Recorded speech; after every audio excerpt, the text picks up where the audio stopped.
Selamat sore Pak. Perkenalkan nama saya Dani Maulana Aldino dengan NIM G231.18.0123. Saya mempresentasikan UTS jaringan terapan makalah komputer terapan protokol Pak. Yang pertama-tama saya akan menjelaskan bab 1 yang pertama, bab pendahuluan latar belakang. Apa itu protokol? Protokol itu adalah sebuah aturan atau standar yang mengatur mengizinkan terjadinya hubungan, komunikasi atau perpindahan data antara dua yang lebih dari titik komputer. Nah, protokol itu dapat diterapkan pada perangkat keras, perangkat lunak, atau kombinasi dari keduanya pada tingkatan yang lebih rendah. Protokol ini mendefinisikan koneksi perangkat dalam berkomunikasi secara bertukar informasi agar dapat berjalan dengan baik, dan bisa lebih akurat lah. Nah, beberapa protokol ini memiliki fungsinya yang sangat, meski itu berada dalam tingkat berbeda. Beberapa protokol itu bergabung dengan protokol lainnya untuk membangun sistem komunikasi yang lebih utuh. Nah, pada perumusan masalahnya ini kita membagi dalam 4. Yang pertama, perbedaan TCP atau yang disebut dengan IP dengan OSI layer. Yang kedua, persamaan TCP IP dengan OSI layer, kekurangan dan kelebihan OSI layer. Yang keempat, kekurangan dan kelebihan TCP IP. Nah, tujuan dan manfaatnya apa? Tujuan dari manfaatnya itu makalah ini dibuat agar dapat mengetahui, menjelaskan Ethernet, TCP atau IP, dan IEEE 802.11. Nah, untuk yang bab kedua pembahasan saya, yang pertama, apa itu perbedaan OSI layer dengan TCP IP? Perbedaannya itu yang pertama, OSI layer memiliki 7 buah layer dan TCP hanya memiliki 4 layer. Yang kedua, seperti TCP IP layer merupakan protokol spesifik, sedangkan OSI layer itu adalah protokol independen liga. Nah, layer teratas itu pada layer itu yaitu application presentation session dipresentasikan ke dalam satu lapisan layar TCP IP yaitu layer. Nah, yang ketiga, yang keempat, semua standar yang digunakan pada jaringan TCP IP itu dapat diperoleh secara cuma-cuma. Yang digunakan pada yang kemungkinan itu akan menjadi standar dunia jaringan komputer, tidak seperti OSI. Selanjutnya, OSI dapat mengembangkan modelnya berdasarkan teori, yang sedang TCP mengembangkan modelnya setelah sudah diimplementasikan. Berikutnya, TCP itu mengombinasikan presentasi seperti apa ya, mengombinasikan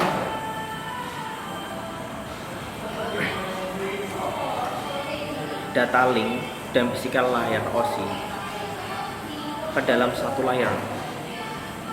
Selanjutnya itu TCP IP itu juga lebih sederhana dengan 4 layer. TCP itu lebih kredibel lah, karena protokolnya itu tidak ada network yang dibangun dengan protokol OSI, walaupun setiap orang menggunakan model OSI untuk memandu pikiran mereka. Dan selanjutnya saya akan membahas tentang apa itu persamaan OSI layer dan TCP IP. Keduanya memiliki layar lapisan. Nah, selanjutnya sama-sama memiliki aplikasi yang layar meskipun memiliki layanan yang berbeda. Selanjutnya itu dia itu memiliki transport dan level layer yang sama. Nah, asumsinya itu dasarnya itu keduanya adalah menggunakan teknologi paket switching. Dua-duanya punya transport dan network layer yang bisa diperbandingkan. Dua-duanya juga menggunakan teknologi paket switching, bukan circuit switching dan switching, atau yang disebut dengan teknologi circuit switching digunakan pada analog telepon. TCP IP itu merupakan protokol spesifik, sedangkan OSI layer itu ada protokol independen. yang berdiri sendiri. Terima kasih. Kenalkan, saya Mainita Viola Prastiani Wijaya, NIM G231180142. Di sini saya akan mempresentasikan tentang kelebihan dan kekurangan OSI layar dan juga kelebihan dan kekurangan TCP/IP.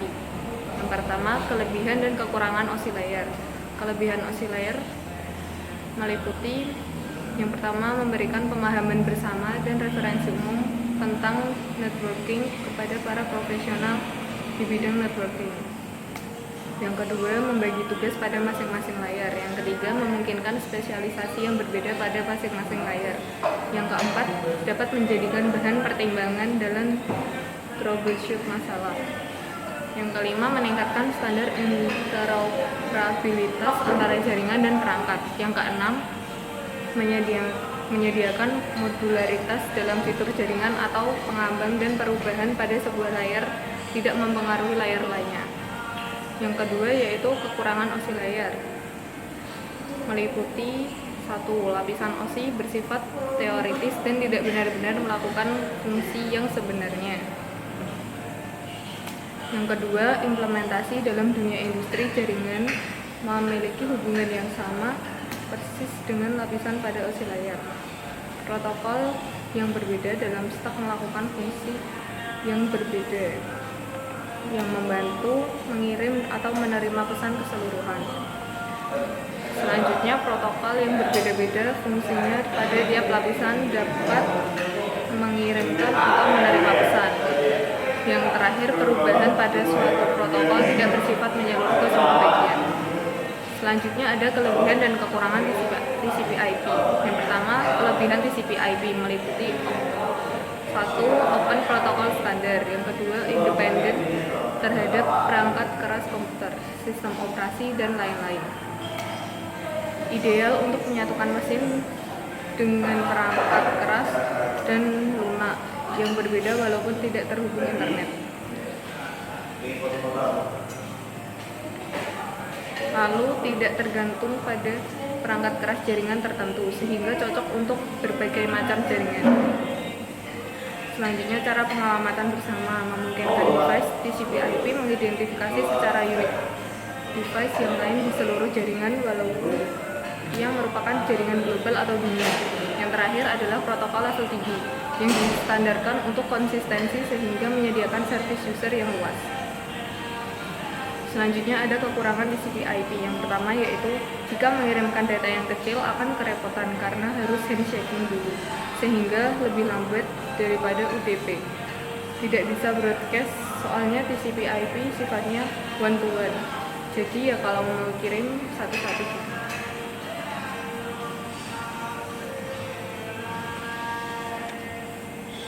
Perkenalkan, nama saya Rahmat Azza Sofi, membagikan presentasi nomor 5. Nomor 5 adalah USB. USB adalah singkatan dari Universal Serial Bus. USB merupakan suatu teknologi yang memungkinkan kita untuk menghubungkan alat eksternal seperti scanner, printer, mouse, keyboard, alat penyimpanan data, flash disk, kamera, atau perangkat lainnya ke komputer kita. Beberapa keistimewaan USB adalah komputer bisa diposisikan menjadi sebuah host. Lebih dari 127 perangkat dapat terhubung ke komputer secara langsung maupun menggunakan USB. Ketiga, kabel USB bisa digunakan secara langsung bisa mencapai 5 meter. Yang terakhir, perangkat USB bersifat hot swap kabel, artinya perangkat keras yang sudah menggunakan port USB bersifat plug and play. Kabel USB jika dibuka, kabel USB terlihat ada 4 warna, yaitu merah, coklat, kuning, dan biru. Cara menghubungkan USB flash disk dengan komputer. Flash disk merupakan salah satu perangkat yang menggunakan USB port untuk menghubungkannya dengan komputer. Flash disk berfungsi sebagai media penyimpanan data. Cara menghubungkan ke komputer sangat mudah. Masukkan flash disk tersebut ke port USB yang telah tersedia. Jika komputer kita menggunakan Windows XP, maka secara otomatis flash disk akan dikenali. Daftar istilah sama dengan Satu, port sama dengan tempat untuk memasukkan kabel atau peripheral lainnya ke komputer kita. Dua, peripheral, perangkat atau perlengkapan. Hub adalah alat untuk menghubungkan dan memperkuat sinyal satu komputer. Plug and play bisa langsung dikenali dan digunakan oleh komputer. Flash disk, media penyimpanan data yang menggunakan teknologi USB. Yang keenam, Ethernet. Ethernet adalah LAN. Standar paling populer Ethernet menentukan fungsi layer 1 dan 2. OSI, fisik, dan data link layer bekerjasama untuk menyediakan fungsi dari penyimpanan data sepanjang berbagai jenis fisik jaringan. Fungsi layer 1 menentukan detail bagaimana memindah data dari satu alat ke alat lain. 2. Membantu secara detail bagaimana mengirim bit. 3. Layer yang lebih atas mencapulasi dan memutuskan kapan dan apa yang terkirim. Yang terakhir, layer fisik menentukan standar digunakan untuk mengirim dan menerima bit sepanjang fisik jaringan. Fungsi layer fisik menentukan detail dari kabel, panjang maksimum yang diperbolehkan untuk setiap kabel, jumlah dari wires dalam kabel, bentuk dari konektor pada ujung kabel. Contoh, dalam kategori 5 atau CAT 5 UTP Ethernet kabel, 2 pins 1,2 digunakan untuk mentransmisi data dengan mengirim signal listrik melalui wires. 3 pins 3 dan 6 menerima data. Keempat, konduktor adalah kawat di dalam kabel. Yang terakhir, ujung poin dari konektor membentuk pin. Jenis kabel ada 3. Yang satu, straight through kabel, mengkoneksi pin 1 pada satu titik kepada pin 1 titik akhir yang lain. Twist kabel, twist pair, twisting atau mengkaitkan, mengurangi efek gangguan elektromagnetik. Yang terakhir, semua kabelan menggunakan 2 twist pairs, satu pasang untuk transmisi dan yang lain untuk menerima. Fungsi layar fisik: 1.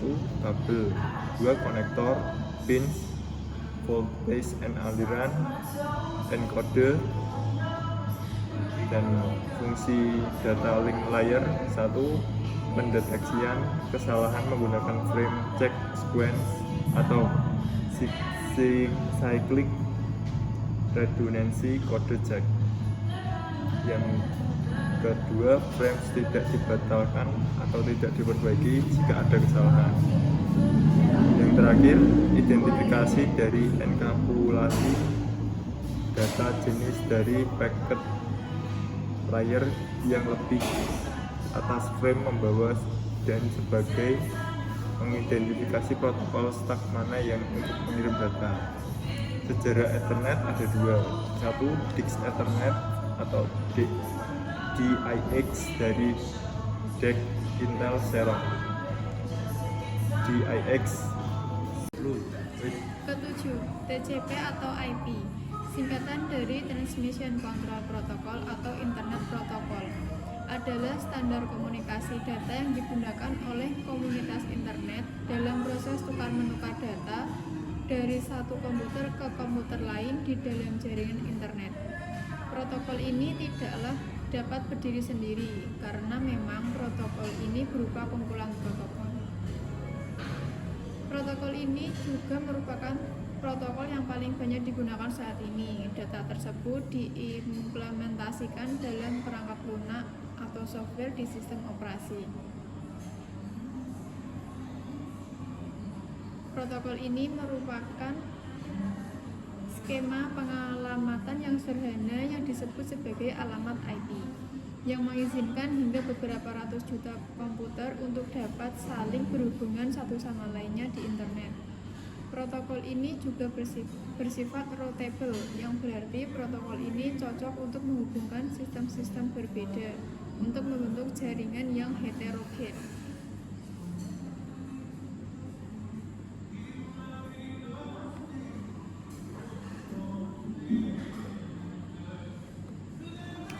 Kesimpulannya adalah protokol adalah sebuah aturan atau standar yang mengatur atau mengizinkan terjadinya hubungan, komunikasi, dan perpindahan data antara dua atau lebih titik komputer. Teknologi jaringan merupakan serangkaian interkoneksi antara teknologi yang saling berhubungan satu sama lain. Perkembangan teknologi kian pesat dalam setiap hal yang dilakukan oleh tiap orang akan sangat berhubungan dengan yang namanya teknologi. Sekian presentasi dari kelompok kami, selebihnya dimaklumi jika ada kekurangan. Terima kasih. Wassalamualaikum warahmatullahi wabarakatuh.